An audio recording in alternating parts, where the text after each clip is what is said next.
Hi, this is Donniel Hartman and Yossi Klein Halevi from the Shalom Hartman Institute. And this is, for heaven's sake, our special edition, Israel at War. And today is day 117. And our theme for today, as many of the themes that we've picked, in fact, we don't even pick them, they force themselves upon us. Our forced theme is Gaza and the far right. This week, there was a celebration, a party of sorts in Israel, which unto itself is very strange, countercultural, even unaccepted in the midst of a war, where there is so much unity, so people are living and gone back to living, but there's a solemnity to life. You might go out to eat, you go to a wedding, you might go to a movie, but there aren't celebrations. This is Israel at war. This isn't a time for celebrations.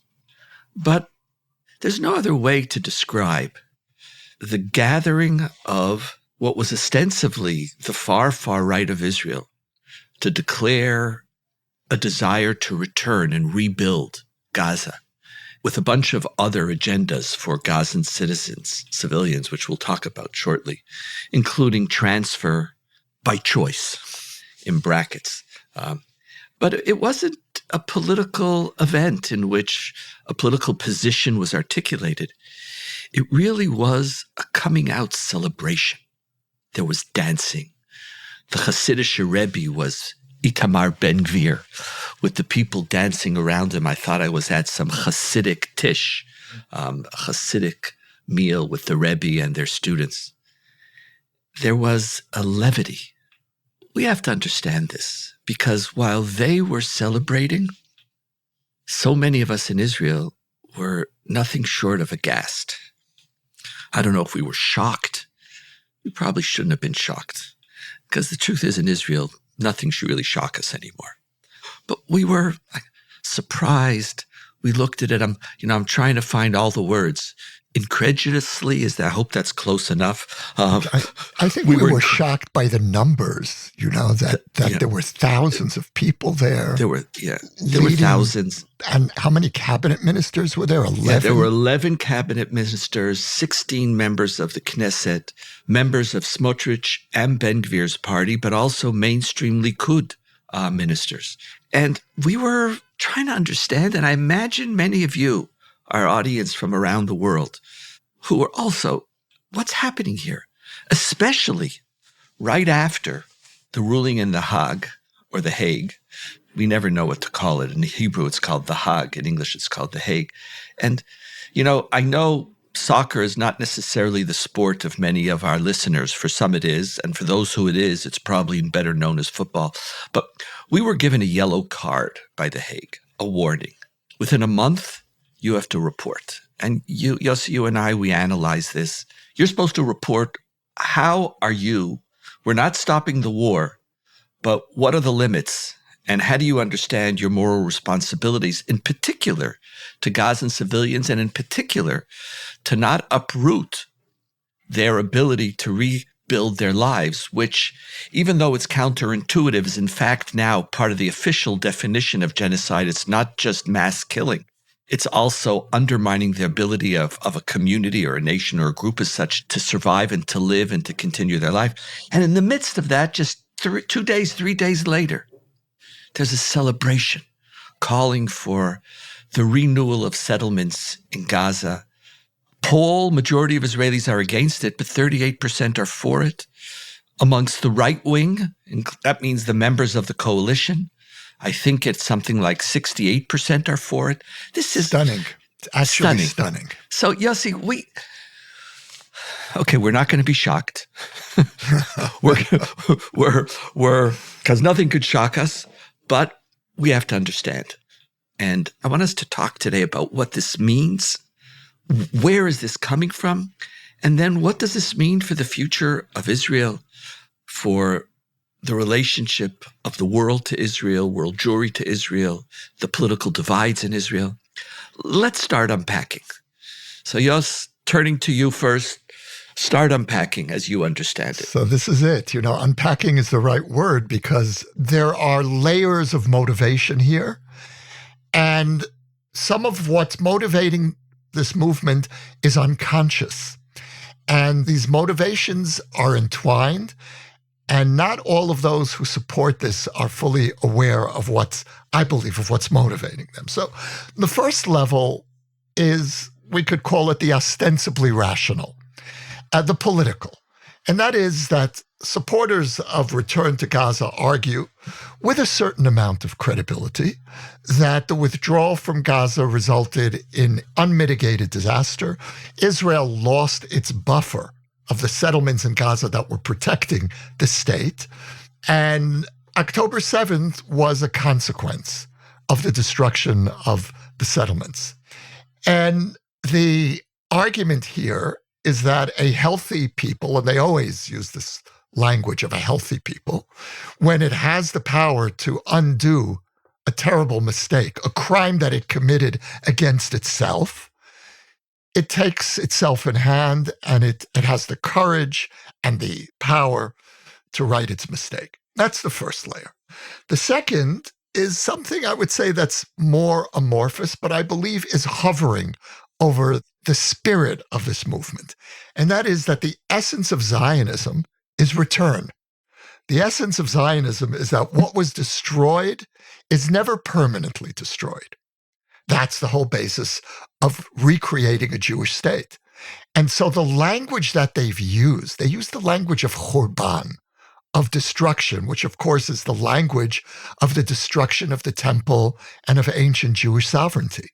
This time, we inflicted a Churban on ourselves, and so the return will be a tikkun, a correction of the destruction. The final layer is Messianism. The withdrawal from the settlements in Gaza was above all a self-inflicted wound on the Messianic process.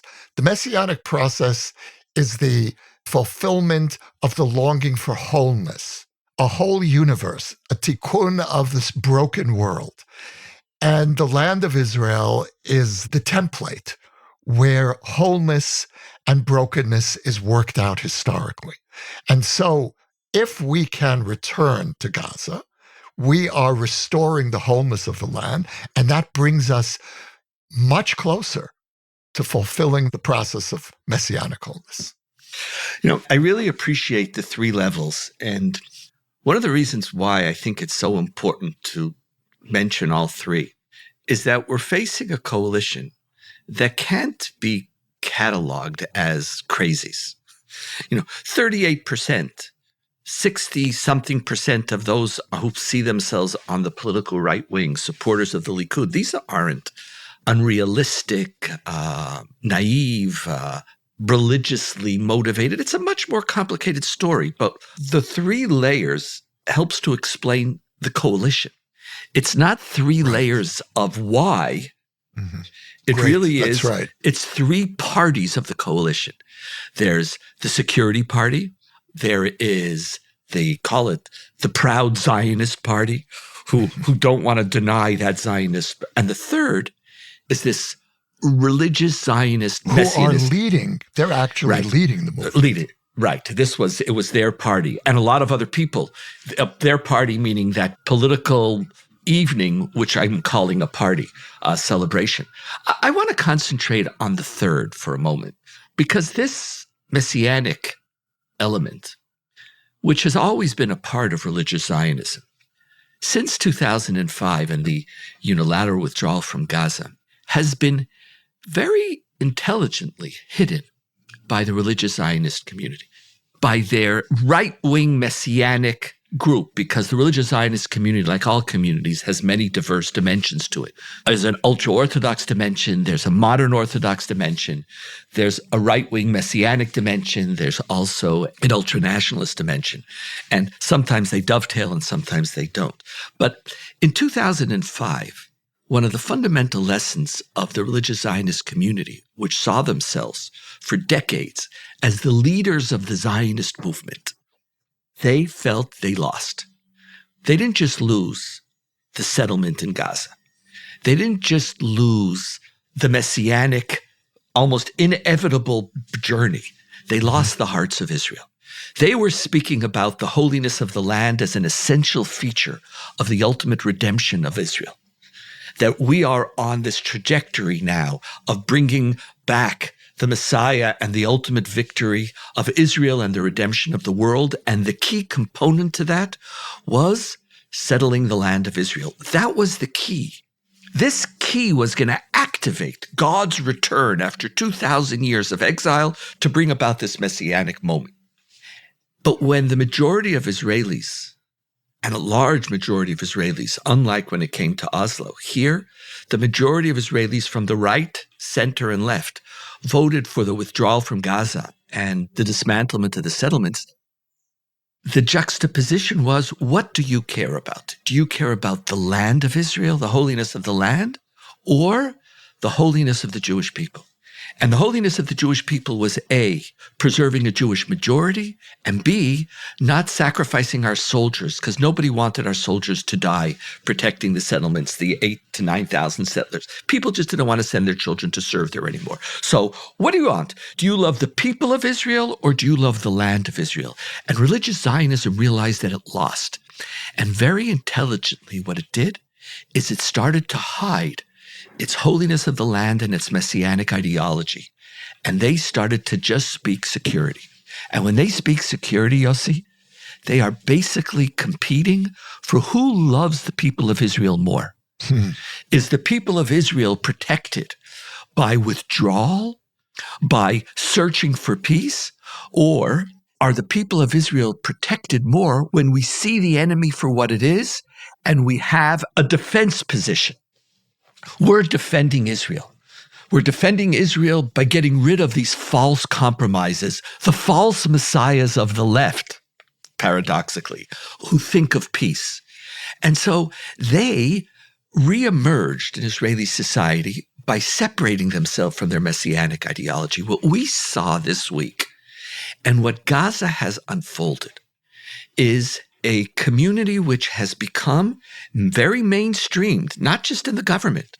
A third of the Likud party come from the religious Zionist community. There may be 10, 12% of the society, but their ideology and their leadership since 2005, they've worked in politics, in journalism, in the arts, in music. Back, we're not on the fringe. We are here. This was their coming out party. But coming out of the messianic ideology which we hid, we don't have to hide it anymore. After Gaza, we don't have to hide. Everything is broken. If you pay attention to the language that they've been using since October 7th, they're back to an explicitly spiritual terminology. And they are framing the return to Gaza as a spiritual uplift for the Jewish people. This is going to restore us to ourselves. Did you see that clip? It was about 2 months ago. A military chaplain with a big knitted kippah addressing soldiers. And he says the following. I just saw it again the other day. It's something extraordinary. He says, if you leave aside all those who've been killed on October 7th, and you just focus on the spiritual meaning of this moment, he said, this is the happiest time of my life. Right. Now, he was tremendously criticized for this. It was a remarkable, remarkable statement. So why was it the happiest? Explain to our audience. Because he says that as a result of October 7th, the people of Israel have awakened from a kind of a dream of normalization, of secularism. We're coming back to ourselves. We know we're a special people, and we're going to return to the land. And he was one of the very first to publicly say, this is the war that's going to lead us back to Gaza, which, by the way, has echoes of the Six-Day War, because in the weeks before the Six-Day War, there was this ferment in the religious Zionist community that this is the war that's going to take us back to Jerusalem. Right. And so there's a direct messianic link in these people's minds. Now, the reason why it's coming out, because messianism is a word. Let's unpack it for a moment. Messianism is a spirit which you turn to when you can't handle reality. Yes. Messianism is the search for redemption, is deeply connected to the pain of exile. October 7th Nice. brought back That's great. an exilic brokenness. Yeah. A brokenness that this could happen. You speak about this, that this was October 7th was a so-called diaspora moment for Zionism, a breaking of it. But we need to be redeemed. Don't you want to be redeemed? And so their spirit, it's like we could now rectify, in religious Zionism, they speak about the fact that life in the diaspora broke the national spirit. Mm-hmm. It anesthetized the national spirit, the national consciousness. And that consciousness is only rebuilt through war. This is Rabbi Tao, one of the major leaders of the religious Zion. War, conflict is what brings about this rebuilding. And they looked at the aftermath of October 7th and they saw this is what's happening. And so this celebration is the culmination. Now, they're saying to Israel, we don't have to hide our messianism anymore. And we're going to lead. And what October 7th said is that there's a lot of people, that coalition of the three layers are there. And what we now have to talk about is what does that mean for Israel? And then what does it mean within Israel? And what does it mean for Israel around the world? Well, it's a really important insight that you're offering here, because what we're seeing is an outbreak of Jewish fantasy, the Right. kind of fantasy thinking that Zionism set out to correct, to free Right. us from. Could I stop you for a second, Yossi? Because it's so important. When we're talking about messianism, it's not just correction. It's not just, it's fantasy.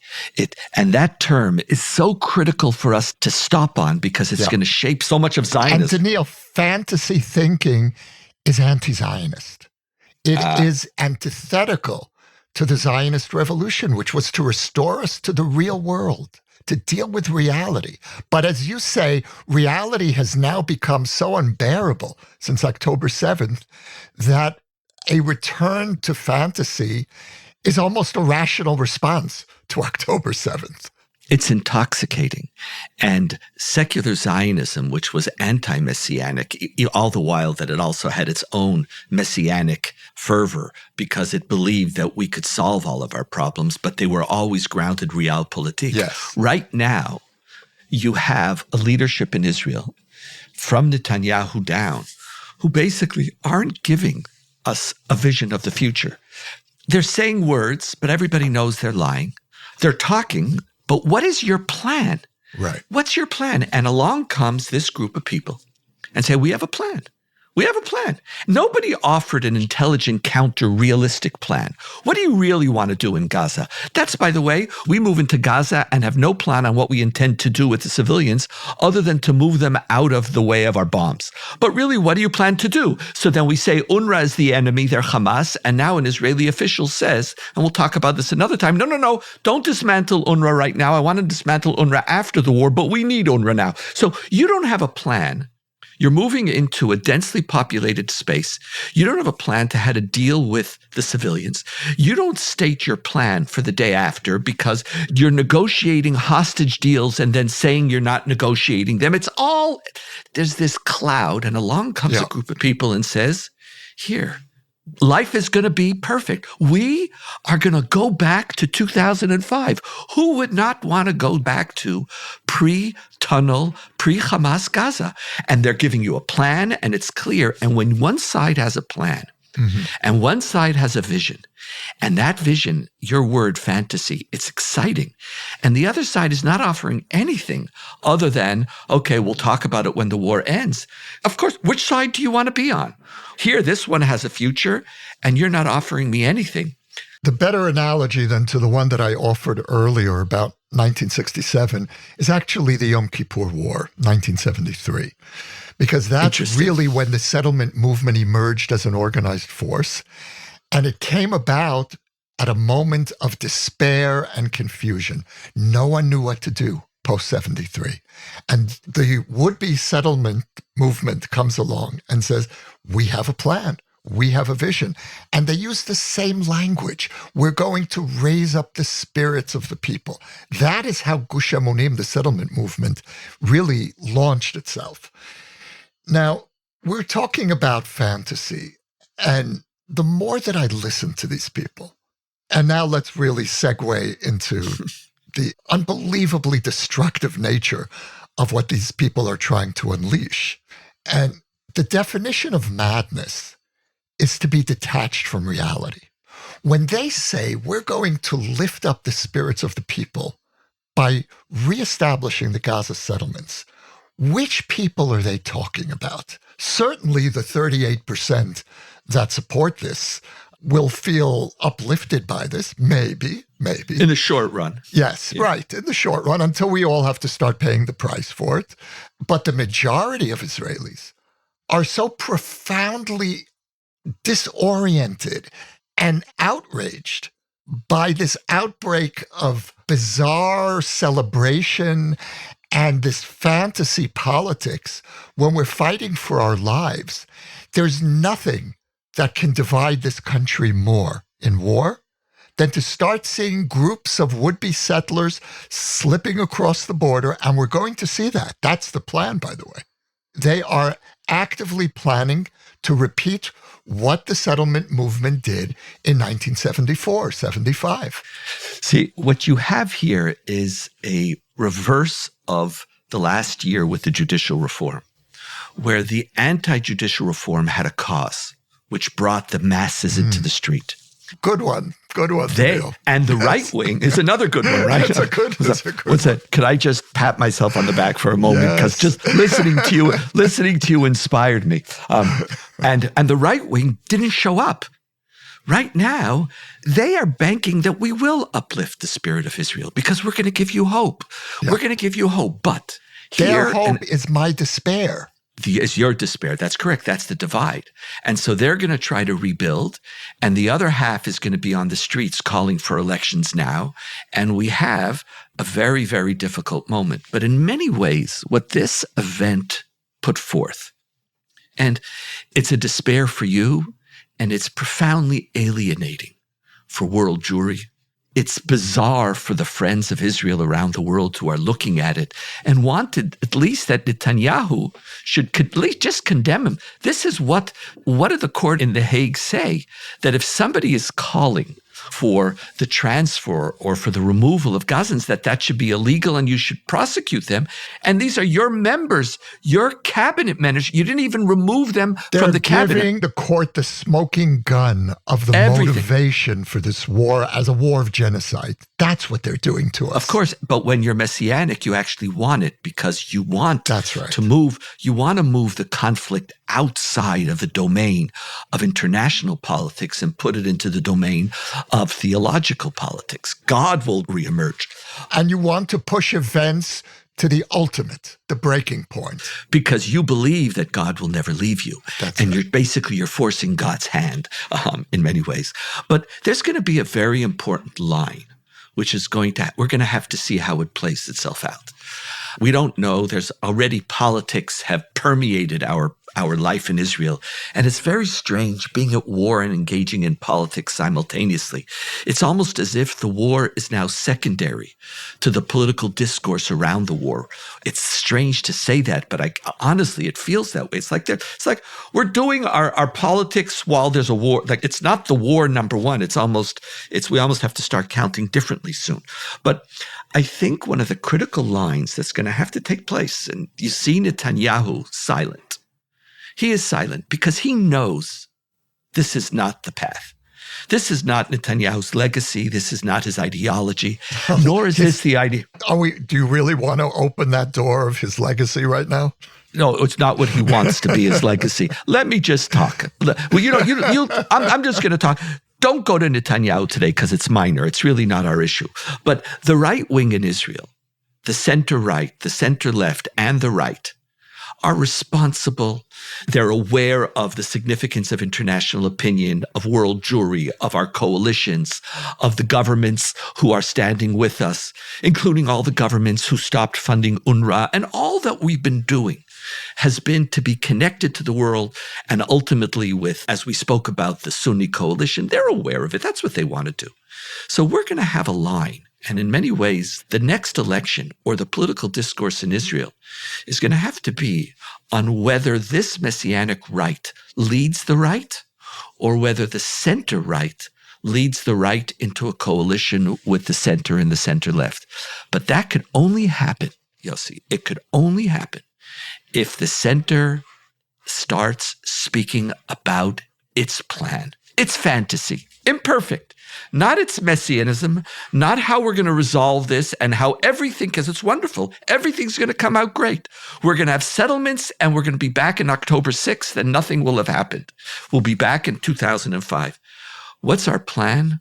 If we don't start competing ideologically, Yossi, then the messianic ideology is going to be very powerful. It has 38% right now, but it really only belongs with 15%.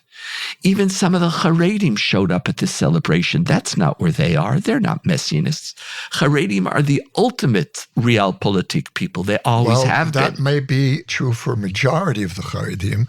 That's but correct. I think there is a growing minority in that community that sees its connection to Israeliness as coming through the far right.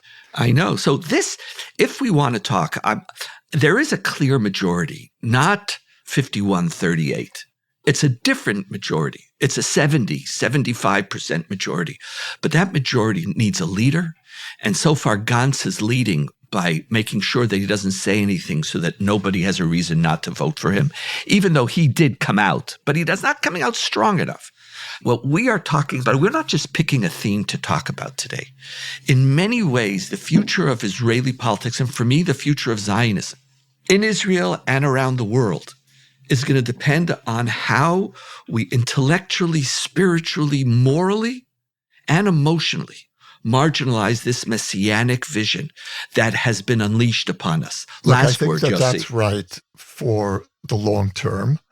There's a much more immediate agenda now, and that is to explain to the Israeli public how these people who are speaking in terms of rectifying the Churban that was done are in fact threatening us with a different kind of Churban. Right. If they proceed, they will destroy the fragile unity of the Israeli public.